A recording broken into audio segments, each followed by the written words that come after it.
여호와께 감사하라. 그는 선하시며 그 인자하심이 영원함이로다. 신들 중에 뛰어난 하나님께 감사하라. 그 인자하심이 영원함이로다. 주들 중에 뛰어난 주께 감사하라. 그 인자하심이 영원함이로다. 홀로 큰 기이한 일들을 행하신 이에게 감사하라. 그 인자하심이 영원함이로다. 하나님, 이 새벽을 깨워 하나님을 찬양하게 하시니 감사합니다. 우리의 영혼이 거룩한 하나님을 만남으로 새롭게 되는 이 아침 되게 하여 주시옵소서. 주님을 만나는 기쁨으로 충만케 하여 주시고 또 그 은혜 증거하는 삶 살게 하여 주시옵소서.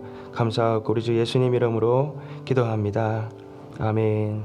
우리 먼저 이 아침에 기도하실 때에 어제부터 열린 우리 SBC 남침내 교단 총회를 위해서 함께 기도하기 원합니다. 테네시 주에서 열리는 이번 총회에서 하나님, 이번 총회가 성회가 되게 하여 주옵소서. 하나님, 지역교회가 깨어서 빛과 소명의 사명을 감당하게 하여 주시고 또 연합된 교회들이 세계복음을 위해서 놀랍게 쓰임받는 역사가 있게 하옵소서. 또 총회 참석 중인 우리 담임 목사님과 사모님 영육 간에 성령으로 충만함을 받는 시간들 되게 하옵소서. 우리 함께 은혜 받을 심령을 위해서 또 이번 총회를 위해서 우리 함께 합심하여 기도하겠습니다. 살아 역사하시는 하나님 아버지 감사합니다. 하나님, 귀한 성회를 허락해 주시고 또 이 성회 가운데 하나님 주의 전심으로 섬기는 주의 종들과 또 하나님 나라를 하나님 아버지 확장을 위하여 주님 헌신대에 주님께서 부르신 하나님 모든 선교사님들 함께 그곳에서 주의 나라를 하나님 이뤄가게 하시고 섬기게 하시니 감사합니다. 성령님, 이번 총회를 통해서 하나님 아버지 온 지역 교회들이 깨어나서 빛과 소금의 직분을 감당하게 하여 주시옵소서. 또 하나님 아버지, 이번 성회를 통해서 하나님 연합하여 세계복음과 땅끝까지 이루어가는 역사가 있게 하여 주옵소서. 물이 바다 덮은 같이 하나님의 역사가 이루어져 가게 하여 주옵소서. 주가는 많은 영혼들, 그것이 불쌍한 심령들을 향하여 하나님 아버지 애통하며 아버지 애끓는 마음으로 그 영혼들을 바라보며 하나님 하나 되어 협력하여 세계 선교를 이루어가는 역사가 이번 성회 가운데 나타나게 하여 주옵소서. 총회 참석하신 목사님과 또 사모님 하나님 영역 간에 하나님께서 성령의 기름 부으심으로 역사해 주셔서 주의 교회를 향한 마음들을 알게 하시고 또 그 마음 가득 가지고 돌아와서 하나님 나라를 또 세워나갈 수 있도록 주님 역사하시고 인도하여 주시옵소서. 예수님 이름으로 기도합니다. 이 아침에 우리에게 주신 하나님의 말씀은 출애굽기 26장 1절에서 14절입니다. 출애굽기 26장 1절에서 14절 말씀을 함께 읽으시겠습니다. 너는 성막을 만들되 가늘게 꼰 배실과 청색, 자색, 홍색 실로 그룹을 정교하게 수놓은 10폭의 휘장을 만들지니 매 폭의 길이는 28규빗, 너비는 4규빗으로 각 폭의 장단을 갖게 하고 휘장 5폭을 서로 연결하며 다른 5폭도 서로 연결하고 그 휘장을 이을 끝폭가에 청색골을 만들며 이어질 다른 끝폭가에도 그와 같이 하고 휘장 끝폭가에 고 신계를 달며 다른 휘장 끝폭가에도 고 신계를 달고 그 골들을 서로 마주보게 하고 금갈고리 신계를 만들고 그 갈고리로 휘장을 연결하게 한 성막을 이를 치며 그 성막을 덮는 막 곧 휘장을 염소털로 만들고 11폭을 만들지며 각 폭의 길이는 30규빗, 너비는 4규빗으로 11폭의 길이를 갖게 하고 그 휘장 5폭을 서로 연결하며 또 6폭을 서로 연결하고 그 6폭 절반은 성막 절면에 접어 들이우고 휘장을 이을 끝폭가에도 신계를 달며 다른 이을 끝폭가에도 고 신계를 달고 갈고리 신계를 만들고 그 갈고리로 그 골을 깨어 연결하여 한 막이 되게 하고 그 막 곧 휘장의 그 나머지 반폭은 성막 뒤에 늘어뜨리고 막 곧 휘장의 길이에 남은 것은 이쪽에 한 규빗 저쪽에 한 규빗씩 좌우 양쪽에 덮어 늘어뜨리고 붉은 물 들인 수약의 가죽으로 막의 덮개를 만들고 해달의 가죽으로 그 윗덮개를 만들지니라. 아멘. 오늘 26장에서 하나님께서는 이스라엘 백성들에게 성막을 만들 것을 말씀하고 있습니다. 우리가 출애굽 전체에서 이 26장 위치를 우리가 살펴보면 하나님께서 이스라엘 백성들을 출애굽하게 하시고 광야로 이스라엘 백성들을 인도해 주셨습니다. 그리고 하나님께서 이 19장에 이르러서는요, 하나님께서 십계명을 주시고 또 하나님의 백성들에게 하나님 백성답게 살아갈 수 있는 율법들을 허락해 주셨습니다. 그리고 23장 이 후반부에 가게 되면 하나님께서 그들에게 이 절기를 허락해 주셔서 이 절기를 따라서 이스라엘 백성들이 살아갈 수 있도록 그렇게 하나님께서 그 절기를 허락해 주셨습니다. 그리고 24장에 오게 되면 하나님께서 그 시내 산에서요 이스라엘 백성들 그 12지파와 함께 언약을 세우시고 하나님의 백성으로 그들을 하나님께서 이렇게 삼으시는 것을 우리가 볼 수가 있습니다. 이제 25장에 오게 되면 하나님께서 이 성막을 허락해 주시는데요. 이스라엘 백성들로 하여금 예물을 다 가져와서 그 예물을 가지고 성막을 지을 수 있도록 그렇게 말씀해 주시고 또 하나님께서 성막이 왜 그들에게 필요한가 성막을 주신 이유를 그들에게 말씀해 주셨습니다. 그리고 성막 안에 꼭 필요한 기물들 중에서요. 이 지성소 안에 있는 그 법궤 그리고 또 성소 안에 있는 이 금초대와 또 떡상을 어떻게 만들지에 대해서 25장에서 말씀해 주셨던 것입니다. 그리고 26장에서는요. 이제 하나님께서 거하실 그 성막을 어떻게 지어야 하는지에 대해서 우리에게 지금 말씀하고 계시는 것입니다. 먼저 이스라엘 진중에 이 회막이 존재한다는 것, 하나님께서 이 회막을 허락해 주셨다는 것은 무엇을 의미하는 것입니까? 그것은 우리가 25장에서 보았듯이요. 25장 8절에 이렇게 말씀하고 있습니다. 내가 그들 중에 거할 성소를 그들이 나를 위하여 짓되 하나님께서 거할 성소라고 말씀하고 계십니다. 또 25장 25절에 보게 되면요. 거기서 내가 너와 만나고 석죄소 위 곧 증거궤 위에 있는 두 그룹 사이에서 내가 이스라엘 자손을 위하여 내게 명령할 모든 일을 내게 이르리라. 하나님께서 그들 가운데 임하시고요. 모든 말씀을 하나님께서 그 지성소에서 말씀하시겠다. 하나님께서 그렇게 지금 말씀하고 계시는 것입니다. 성막은 그러니까요. 하나님께서 임하시는 것입니다. 하나님의 임재가 있는 것이 바로 이 성막이라는 것입니다. 사실 이스라엘 백성들은 어떠한 광야의 삶을 살았습니까? 그들은 늘 불평하는 삶을 살지 않았습니까? 우리가 애굽에 있을 때는요. 그 가만히 옆에서 얼마나 배불리 먹었습니까? 우리가 오이도 먹고 또 부추도 먹고 마늘도 먹었었는데 이 광야에 오니까 먹을 것 하나 제대로 없고 또 물도 없다는 것입니다. 그래서 하나님께 늘 원망하고 또 모세에게 그들은 애굽으로 돌아가자라고 말하며 그들은 불평하고 원망하였던 자들이 바로 이 이스라엘들 아니었습니까? 그러나 하나님께서 언약을 기억하셔서요. 이스라엘 백성들을 만나를 주시고 또 메추라기를 하나님께서는 그들에게 때를 몰아주셨습니다. 또 낮에는 그 뜨거운 태양을 피할 수 있도록 구름 기둥을 허락해 주시고요. 밤에는 그 추위를 잘 견딜 수 있도록 하나님의 불기둥이 늘 함께 해주셨던 것입니다. 이것은 하나님의 놀라운 은혜가 아니겠습니까? 그런데 더 큰 은혜가 무엇입니까? 그것은 바로 오늘 26장에 말씀하시는 성막을 하나님께서 주시겠다는 것입니다. 성막 가운데 하나님께서 그들 가운데 함께 해주시겠다. 바로 이것이 하나님께서 주신 더 큰 은혜가 아니겠습니까? 우리의 인생도 광야와 같은 세상을 살아갑니다. 우리의 인생이 얼마나 힘들고 어렵습니까? 그런데 하나님께서요, 우리의 인생 가운데 함께 하시기만 하신다면 그 인생은 복된 인생, 은혜 받은 인생인 줄 믿습니다. 제가 청년 때 우리 목사님께서요, 성도님들이 이렇게 가르치셨습니다. 어떤 사람이 요즘 어떻게 지내세요? 라고 물어보면은 은혜로 삽니다. 이렇게 대답해라는 것입니다. 우리 인생이 아무리 힘들고 어렵지만 하나님이 함께 하시는 성도들이기 때문에 우리의 인생은 은혜로운 인생일 수밖에 없다는 것입니다. 그래서 은혜로 삽니다. 이렇게 대답해라고 가르치셨던 것입니다. 우리도 오늘 아침에 한번 연습해 보겠습니다. 요즘 어떻게 지내십니까? 할렐루야. 네. 오늘 우리 26장 이 전반을 보게 되면요. 이 성막 가운데서도 이 성소 덮개를 어떻게 만들 것인가에 대해서 오늘 말씀하셨습니다. 우리가 이 성소 덮개를 잘 우리가 묵상해 보게 되면요. 하나님의 임재가 무엇인지를 우리가 깊이 깨닫게 됩니다. 오늘 우리가 이 성막, 이 성소 덮개를 통해서요. 하나님의 깊은 은혜를 체험하는 우리들 되기를 소망합니다. 우리가 먼저 오늘 성막 사진을 같이 우리 보도록 하겠습니다. 이 성소를 보게 되면요. 이 성소 입구가 있는데요. 여러분 보시기에 왼쪽에 성소 입구가 있습니다. 예. 이 성소 입구는 이 벽으로 다 막지 않고요. 출입이 가능하도록 이렇게 기둥을 세우고 그리고 휘장을 달도록 그렇게 하였습니다. 그리고 그 성소를 빙 둘러서요. 이 조각목으로 이 벽면을 세우고요. 그 벽면을 밑에 받침대를 놓고 위로 세울 수 있도록 그렇게 연결을 하여 세웠던 것입니다. 이제 우리가 성소 안으로 좀 들어가 보게 되면요. 오른편에 이 떡상이 놓여져 있습니다. 그리고 왼쪽에는 뭐가 있습니까? 왼쪽에는 7 금촛대가 있는 등잔대가 이렇게 놓여져 있습니다. 그리고 이제 지성소 안으로 우리가 나아가면서요.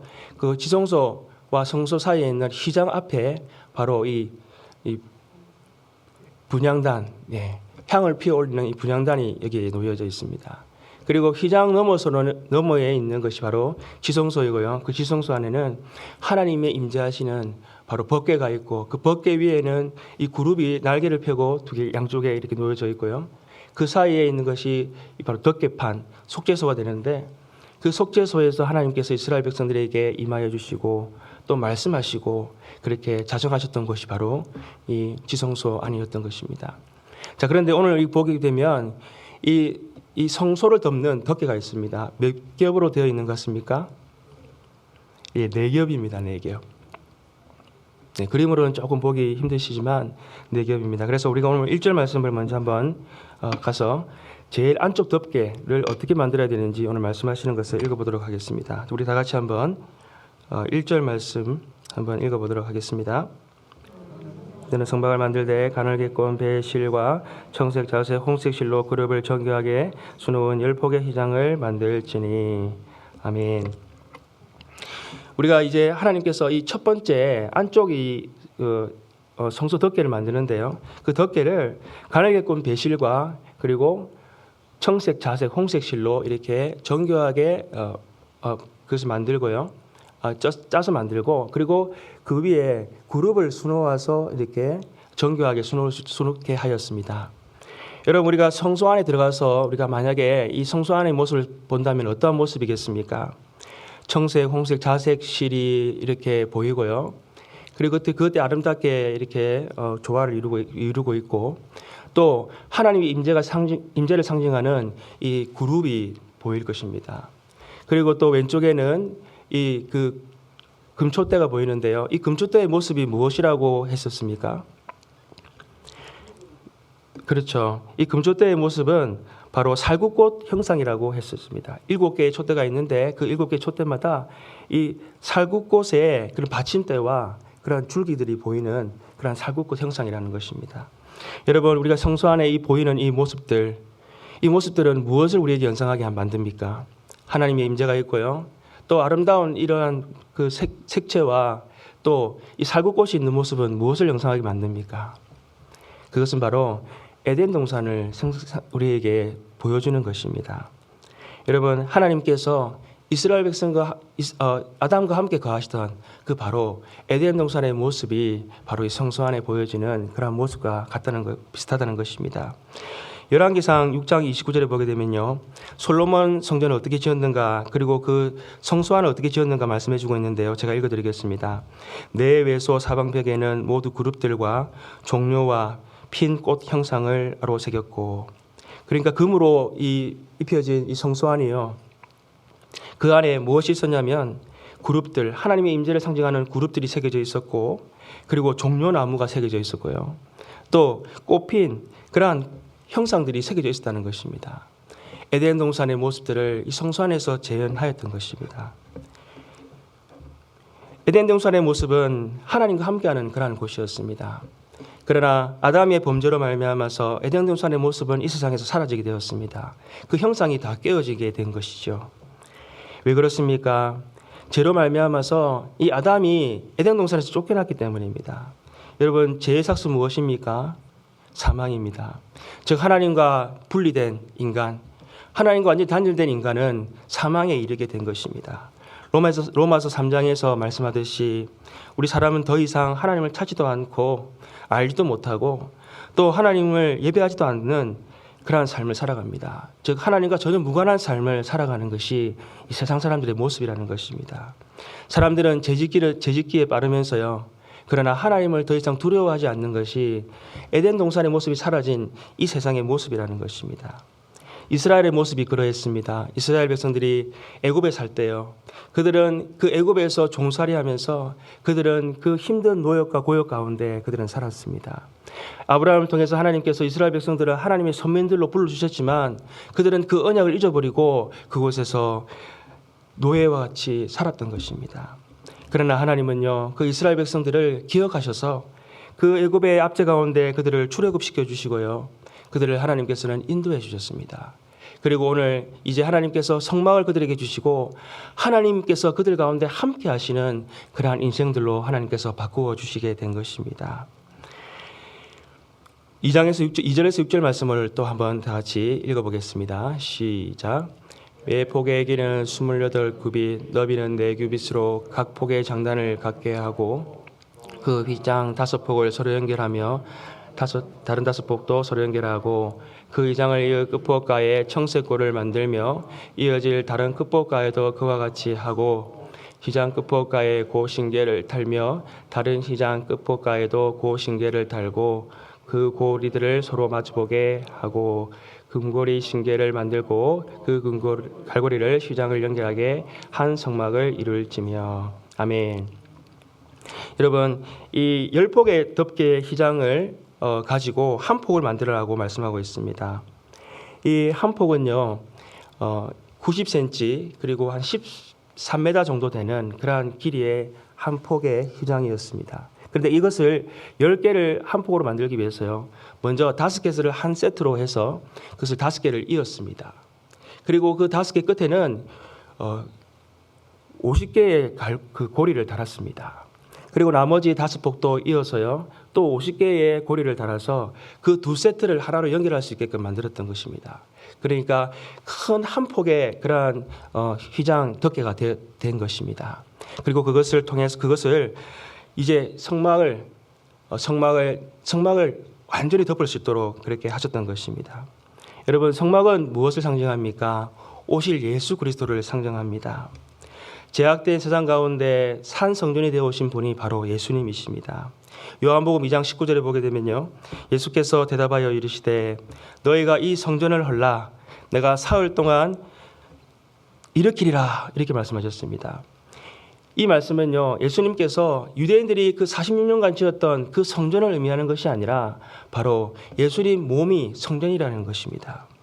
예수님께서 이 땅에 오셔서요, 이 세상에 있는 모든 죄를 지고 십자가에 죽으시고 다시 사심으로 말미암아서 하나님께서 하나님과 우리의 깨어졌던 관계를 회복해 하시고요, 그리고 예수 그리스도 안에 거하는 자들은 하나님 안에 거하는 그러한 하나님 안에 사는 인생으로 바뀌게 해주셨던 것입니다. 그러므로 예수 그리스도께서는 바로 산 성막이 되시는 것입니다. 오늘 하나님께서 이 성소를요, 이 휘장 덮개로 덮게 하신 것은 하나님께서 그곳에 거하시기 위해서, 그곳에서 우리와 함께 하나가 되시기 위해서 허락하신 놀라운 은혜였던 것입니다. 이제 두 번째 덮개에 대해서 말씀하고 계시는데요, 7절 말씀을 한번 같이 읽겠습니다. 시작. 그 성막을 덮는 막 곧 휘장을 염소털로 만들되 11폭을 만들지며. 예, 이 두 번째 덮개는 11폭으로 약간 첫 번째 덮개보다는 더 크게 만들라라고 말씀하고 있습니다. 이것은 첫 번째 덮개와는 다른 점은 무엇이냐면 이것이 한 폭이 더 길기 때문에 그 한 폭 남는 것을 가지고 반폭은 그 성소 입구에 접어서 좀 더 두껍게 이렇게 놓게 만들었고요. 그리고 나머지 한 폭은 반대편 지성소 바깥쪽에 이렇게 널어뜨릴 수 있도록 그렇게 하셨던 것입니다. 우리가 텐트를 쳐보게 되면요, 그 위에 텐트를 그냥 하나 치는 거 하고요, 그리고 텐트 밖에 이렇게 하나 덮개를 더 치는 거하고는 차이가 많이 납니다. 이 밖에 덮개가 하나 더 있으면요, 밤에 이슬도 막아주고 또 비가 올 때 비도 막아줍니다. 그리고 낮에 또 햇빛이 뜨거울 때는요, 또 이 그늘 역할도 해주는 것이 바로 한 겹 더 있는 것이 차이점이라는 것입니다. 바로 이것은 외부로부터의 이런 보호, 또 이것은 구별됨을 의미하는 것이 아니겠습니까? 바로 하나님께서요, 이 성막을 한 겹으로 두시지 아니하시고 2겹, 3겹, 4겹으로 두게 하신 이유는 무엇이겠습니까? 그것은 하나님께서 그곳에 거하시기 위해서 세상과 철저히 구별하시고 또 분리하셨다는 것을 우리에게 의미해 주시는 것입니다. 이스라엘 백성들이 그들이 하나님을 만나기 위해서는요, 그들은 그 성소를 바라볼 때에 성소 안에 성소를 덮고 있는 이 휘장이 네 겹으로 되어 있던 것을 그들은 바라보았을 것입니다. 그 네 겹을 바라보면서 거룩하신 하나님이 그 안에 계시는데 우리가 더러운 우리 죄인들과는 너무나도 구별된 분이시구나 하는 것을 느꼈을 것입니다. 오늘날 우리도 성전에 나올 때마다요, 또 하나님께 예배할 때마다 우리는 이러한 감격을 가져야 될 것입니다. 나 같은 죄인이 하나님 앞에 나왔습니다. 하나님의 은혜로 이곳에 나를 불러주셨습니다. 그 거룩하신 하나님을 내가 만날 수 있는 하나님 그 놀라운 특권을 허락해 주신 것을 우리가 감사하면서 예배할 수 있는 우리들 되기를 소망합니다. 우리 마지막으로 14번째 14절 말씀을 다 같이 읽겠습니다. 시작. 붉은 물들인 수량의 가죽으로 막의 덮개를 만들고 해달의 가죽으로 그 윗 덮개를 만들지니라. 아멘. 이제 세 번째와 네 번째 덮개를 무엇으로 만들어야 하는지 말씀하고 계시는 것입니다. 붉은 물들인 숫양 그리고 해달로 만들라라고 해달의 가죽으로 만들라라고 말씀하십니다. 이것은 광야에서 얼마나 희귀한 가죽이겠습니까? 도저히 광야에서는 찾아볼 수 없는 그러한 재질인 것입니다. 근데 이것을 어떻게 이스라엘 백성들이 예물로 드렸습니까? 25장 4절에 보게 되면 하나님께서 성소를 지을 때에 이 백성들이 바쳐야 할 예물 그 리스트에 이것이 있었습니다. 붉은 물들인 숫양 그리고 가죽 그리고 수달 해달의 가죽 이것이 리스트에 있었던 것입니다. 그러면 이것은 어떻게 이스라엘 백성들이 가지고 있었겠습니까? 우리가 출애굽기 12장 36절을 읽어보게 되면요, 여호와께서 애굽 사람들에게 이스라엘 백성들에게 은혜를 입히게 하사 그들이 구하는 대로 주게 하심으로 그들이 애굽 사람들의 물품을 취하였더라. 마치 이스라엘 백성들이요 출애굽할 때 마치 전리품을 가지고 나오듯이 그 애굽 사람들의 집에 가서 자기들이 필요한 것들을 가지고 나왔다는 것입니다. 하나님께서는요 이스라엘 백성들이 그 애굽에 있을 때에 광야에 나와서 하나님을 예배하고 성막을 지어서 그곳에서 하나님을 예배할 수 있도록 하나님께서는 모든 것을 다 예비해 주셨던 것입니다. 오늘날 우리도 내가 예배 자리에 나와서 이곳에서 예배하는 것이요 우연이라고 생각할지도 모르겠습니다. 그러나 우리가 이렇게 예배에 나와서 하나님을 만날 수 있었던 것은요, 하나님께서 우리가 가장 그러한 세상의 죄악 가운데 있을 때에 우리를 예비케 하시고 하나님께서 우리를 준비케 하셔서 하나님의 때가 되었을 때에 우리를 부르시고 이곳에 나와서 하나님을 예배하게 하신 그러한 하나님의 놀라운 손길이 있다는 것을 우리는 날마다 고백해야 될 줄로 믿습니다. 오늘 우리가 장막 덮개에 대해서 우리가 이것을 통해서요 이스라엘에게 장막을 허락하시고 그 덮개를 겹겹이 덮게 하신 것은 놀라운 하나님의 은혜였습니다. 하나님께서 그들과 함께 하시기 위해서 덮개로 세상과 구별하시고요 또 미리 준비케 하신 덮개를 하나님께서 그것을 장막을 온전히 덮게 하심으로 하나님 그 가운데 거하시고 그들을 만나주게 하셨다는 것을 우리는 기억해야 될 줄로 믿습니다. 우리가 날마다 예배 드릴 때마다 또 예배 자리로 나올 때마다 하나님 이것은 하나님의 은혜입니다. 도저히 하나님께 나아갈 수 없는 저희가 하나님의 은혜로 이곳에 나왔습니다. 그리고 하나님을 즐거이 예배하는 우리들 되기를 소망합니다. 기도하겠습니다. 하나님 아버지 장막을 한 겹 한 겹 은혜로 덮게 하신 것 감사합니다. 우리의 신앙도 날마다 하나님 주님의 은혜로 덮여져 가게 하여 주시옵소서. 우리가 하나님과 동행하도록 부르시고 또한 우리를 구별하시고 우리를 예배하신 은혜로 날마다 하나님 아버지 깨닫게 하시니 하나님 감사합니다. 주님의 그 깊은 임재 가운데 나아갈 수 있도록 주의 백성들을 인도하여 주시옵소서. 하나님 또 그 은혜 깨닫고 세상에 나아가서 그 놀라운 하나님의 사랑을 증거하는 주의 백성들 되게 하여 주시옵소서. 감사하고 우리 주 예수님 이름으로 기도합니다. 아멘. 말씀을 기억하시면서 기도하시기 바랍니다. 오늘 우리 김정자 권사님 뇌수막염 주사를 내일 맞으시는데 하나님 부작용이 없도록 또 건강을 지켜주시고 하나님 인도해 주옵소서. 우리 삶의 자리 또 우리 가정을 축복하면서 기도하기 원합니다. 하나님 우리 삶의 자리가 하나님을 찬양하고 예배하는 자리가 되게 하옵소서. 하나님이 지키시고 보호하심이 우리 삶 가운데 있게 하시고 그 은혜 하나님 아버지 또 나누며 증거하게 하옵소서. 우리 함께 아침에 기도하시겠습니다. 하나님 감사합니다. 하나님 모든 것이 하나님의 은혜입니다. 아버지 하나님 주님 우리를 하나님께서 구속하셨고 또 우리를 하나님 인도하셨습니다. 또 하나님 아버지 제 가운데 그런 하나님 방황하는 우리들을 하나님께서 하나님 은혜의 덮개로 한 겹 한 겹 덮어주셨습니다. 주님 이곳에 남아 있고 또 주님을 사모하고 또 주님을 만나는 이 시간이 하나님 아버지 우리 인생의 가장 복된 시간임을 기억하게 하여 주옵소서. 하나님의 은혜 없이는 나올 수 없었습니다. 하나님 은혜 없이는 살아갈 수 없는 인생입니다. 하나님 은혜를 허락하여 주셔서 하나님 이 아침에 주님의 그 은혜 깊은 하나님 자리까지 나아가게 하여 주옵소서. 주님 이 시간에 하나님을 사랑합니다. 하나님을 사모하는 우리들 마음 가운데 하나님 주님을 아버지 하나님 이 시간 만나게 하나님 은혜를 더하여 주시옵소서. 주님 감사합니다.